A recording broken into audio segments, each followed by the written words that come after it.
You paste a long block of text into ChatGPT. It looks like a prompt. It feels like a prompt. It is sitting in the same little box where prompts usually sit. Then the text crosses 10,000 characters. And according to OpenAI's August 4th release notes, the product automatically handles that large paste as an attachment. Same employee, same screen, same content, different object. Then, on August 7th, ChatGPT Voice added file uploads and projects. Voice can now work with a file, recent project chats, project sources, and project instructions. And for eligible enterprise, education, and healthcare workspaces, Live became the default voice experience when a workspace owner had already enabled voice. Nothing about that is automatically bad. It is useful. It is also a very quiet way for the control surface to move. Because if your policy treats prompts one way, attachments another way, project context a third way, and local files like they live in a different solar system, then the interface may change the governance category without the user changing the intent. A default can be the world's quietest change request. No launch meeting, no ribbon cutting, no tasteful cake with the product logo printed on frosting. The behavior simply changes. And the governance team learns about it when somebody asks why a conversation now has a file attached. Same content is not the same control object. And this week, we are checking whether your organization can prove the difference. Quick disclosure before we start. AI-assisted tools were used in parts of the research and production workflow. Final editorial judgment, risk posture, and release approval stayed human-led. This is operational guidance, not legal advice. These are my opinions and are not representative of any organization. One additional disclosure as the desk evolves.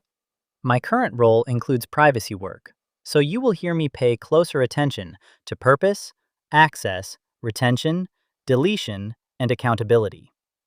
I will not discuss non-public work here. These are my personal views, and they do not represent the state of Oregon or any other organization.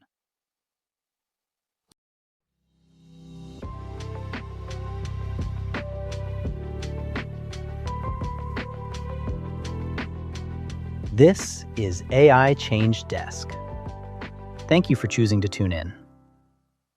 Welcome back to AI Change Desk. I am Michael. Today is Monday, August 10th, 2026, and this is episode 40, When a Prompt Becomes a File. I checked the source pages again Sunday morning because the timing is part of the story. OpenAI posted the large paste change on August 4th. It posted new desktop update controls on August 6th. Then, on August 7th, it added files and projects to Voice and changed which voice experience becomes the default inside workspaces where Voice is already enabled. Those are separate product changes. I am not claiming they share one technical architecture. I am saying they expose one operating problem. The interface can change the state of work faster than the organization changes the map around it. This is not a story about whether file uploads are good. They are useful. This is not a story about whether Voice is scary. It is an interface. And this is definitely not a story about a 10,000 character monster lurking beneath the text box waiting to eat the 11th page of your procurement memo. I mean, to be fair, that would finally make procurement feel cinematic. The story is simpler. A person can believe they are doing the same thing while the system begins handling the information differently. And when the handling changes, the operator has to ask whether the controls changed with it. What was created? Where does it live? Which context can now reach it? Which policy applies? What evidence records the transition? How is it retained? How is it deleted? And what happens when the person moves back from the file to the text field? The operating question is not only, what did the user submit? The better question is, what did the system turn it into? This follows directly from the last 3 episodes. Episode 37 asked for a receipt that proved the agent's work was actually accepted. Episode 38 moved that receipt across the whole trajectory. The result could be correct while the path crossed an unacceptable boundary. Episode 39 asked whose account supplied the authority at every connected step. Now we add the object itself. Who asked? Whose authority acted? And what exactly moved through the workflow? Text? A file? A project source? A local object? A cloud conversation? A synced record? Those labels are not clerical trivia. They can determine which controls are available, which evidence exists, and which team believes it owns the risk. If identity is the who, object state is the what. A useful receipt needs both. Start with the August 4th change. OpenAI says that when a user pastes more than 10,000 characters into the ChatGPT composer, the product automatically converts the content into an attachment instead of leaving it directly in the text field. The user can choose Show in Text field to move the content back. That is what the source establishes. It does not, by itself, tell us that the attachment has a different retention period. It does not prove that every security control treats it differently. It does not establish a new legal category. And it does not tell us how every plan, workspace, region, or downstream system records the event. Those are things an organization has to verify. But the state transition is real enough to test. More than 10,000 characters goes in as a paste. The interface handles it as an attachment. The operator should know whether that conversion changes anything important. Not because the word attachment is ominous, because controls often attach to object types. A data loss prevention rule may inspect one route differently from another. An audit export may name a file event differently from a message event. A record schedule may distinguish a conversation from an uploaded artifact. An administrator may allow chat while restricting file upload. An e-discovery workflow may collect one object more reliably than another. I am not saying those differences exist in every ChatGPT tenant. I am saying that if your policy assumes they do not, that assumption needs evidence. This is where policy language can become accidentally adorable. The policy says, do not upload restricted files. The employee says, I did not upload a file. I pasted text. The interface says, congratulations, I made you a file. Everyone is technically describing the same Tuesday. That is why the control cannot depend only on the user's verb. Upload, paste, speak, attach, open. Those are interface actions. The governance object is the resulting state. Same content is not the same control object. The August 7th voice update makes that distinction more important. OpenAI says GPT Live in ChatGPT Voice now supports file uploads and projects. A person can upload a file in a voice conversation, analyze it, or ask questions about it. Voice can also work inside projects and reference recent project chats, project sources, and project instructions.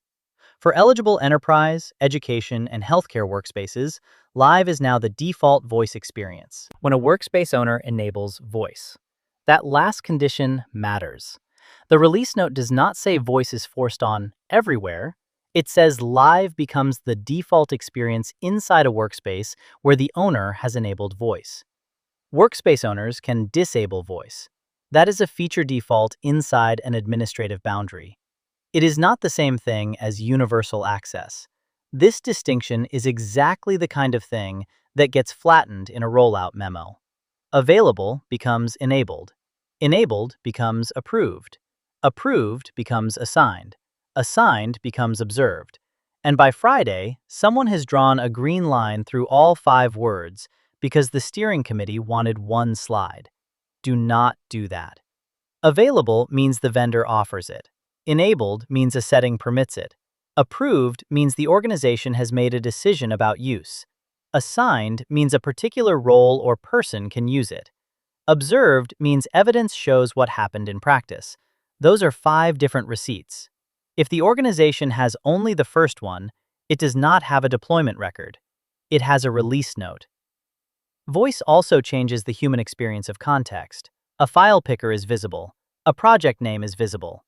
But conversation can make the boundary feel softer. You are talking. The system is answering. The file and project context can recede into the background while still shaping the work. That does not make voice deceptive. It means the interface is doing its job well.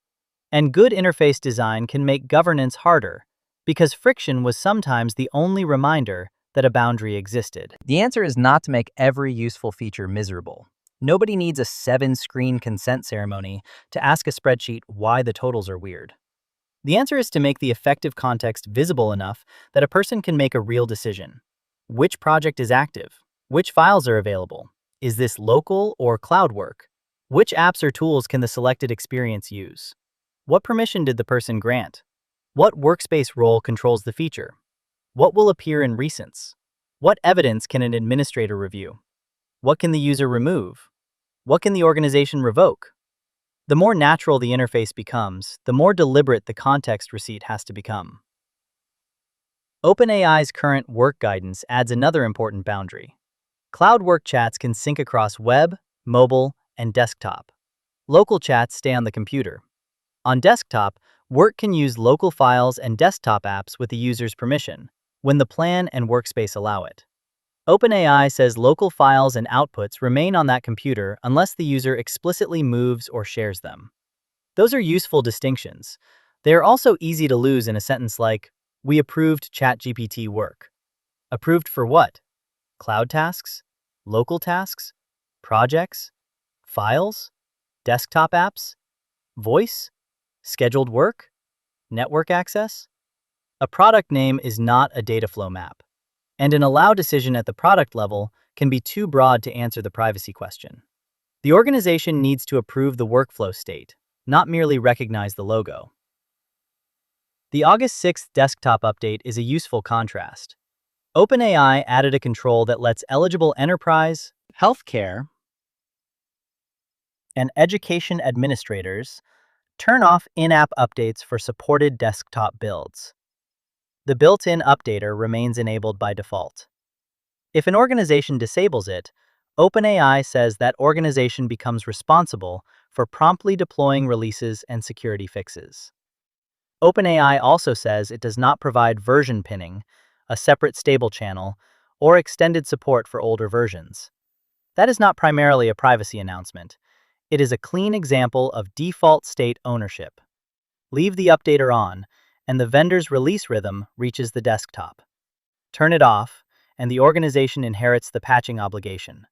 There is no magical third option called keep everything exactly the same forever, but also make it secure, supported, and someone else's problem. That option remains extremely popular in meetings. It is not available in the product. The broader lesson is that every default has an owner on both sides. The vendor owns the documented starting behavior. The organization owns the decision to accept, override, monitor, or retire it. If nobody records that decision, the default becomes policy by inertia. And inertia is a terrible policy author. It has no version history, no escalation path, and somehow never attends the incident review. So build a default state receipt. Not for every toggle in the universe. Pick the changes that alter access, data handling, context, cost, update behavior, or exit. The receipt has 6 parts. First, the change receipt. What changed? When did the vendor say it changed? Was the change automatic, default on, default off, or admin enabled? Which plans, regions, roles, and surfaces are actually in scope? Evidence is the release note, the checked help page, and the observed tenant state.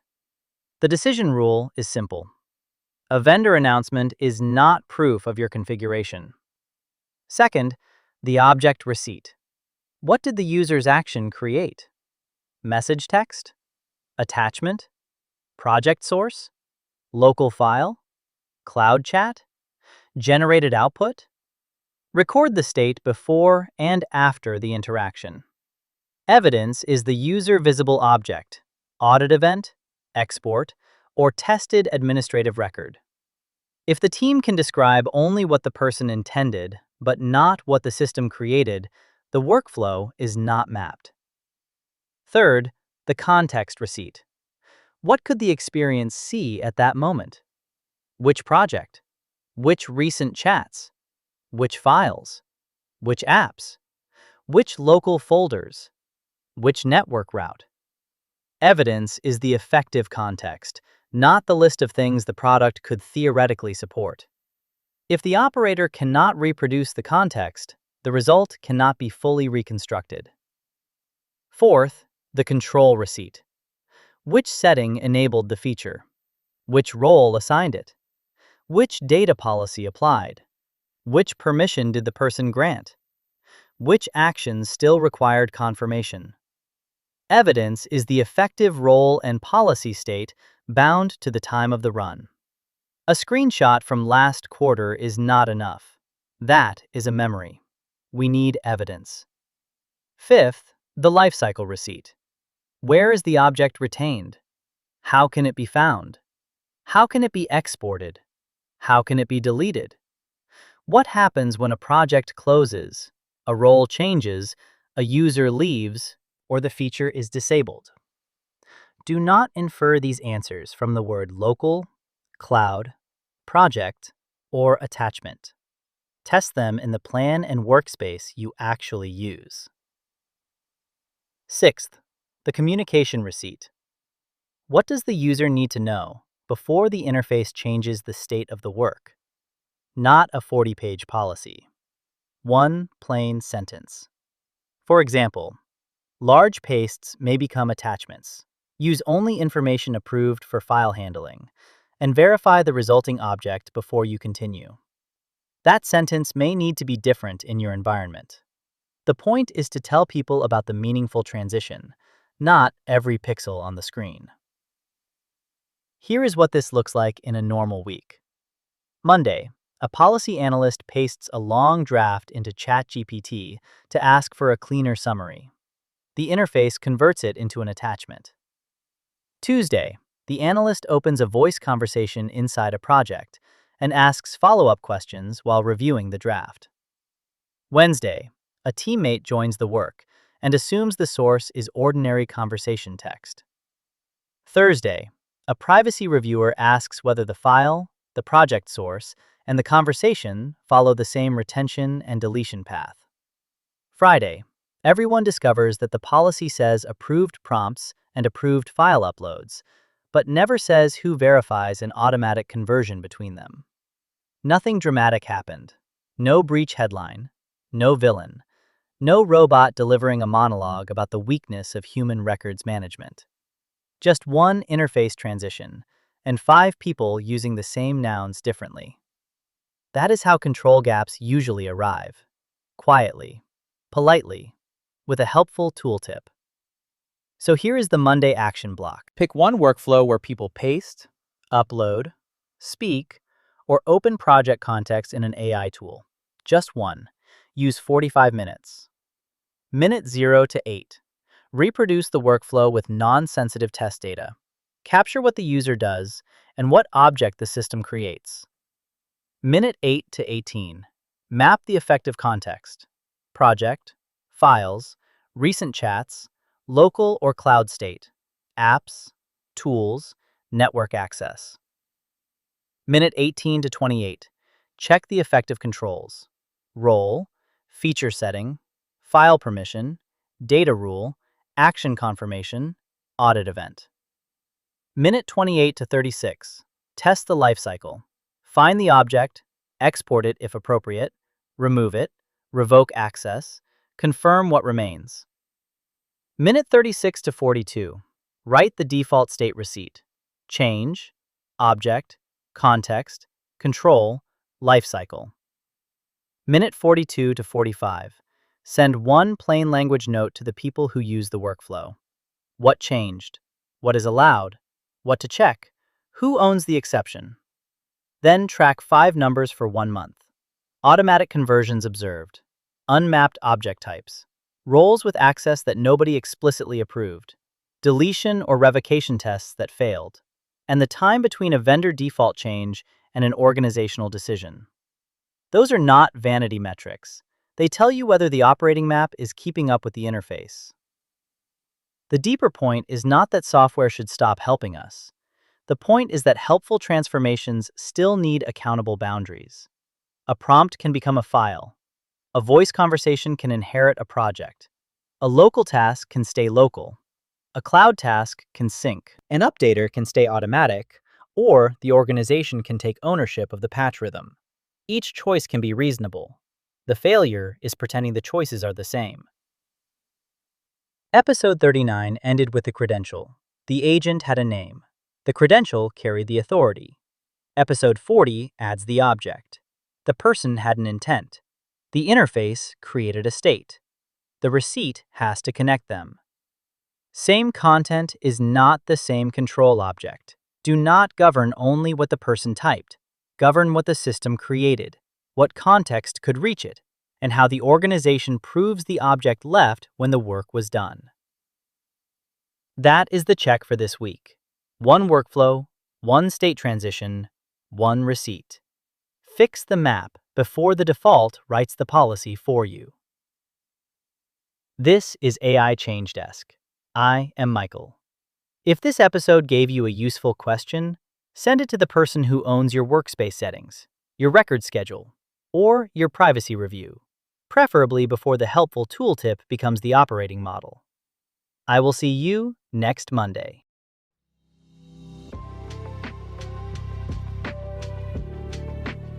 This is AI Change Desk.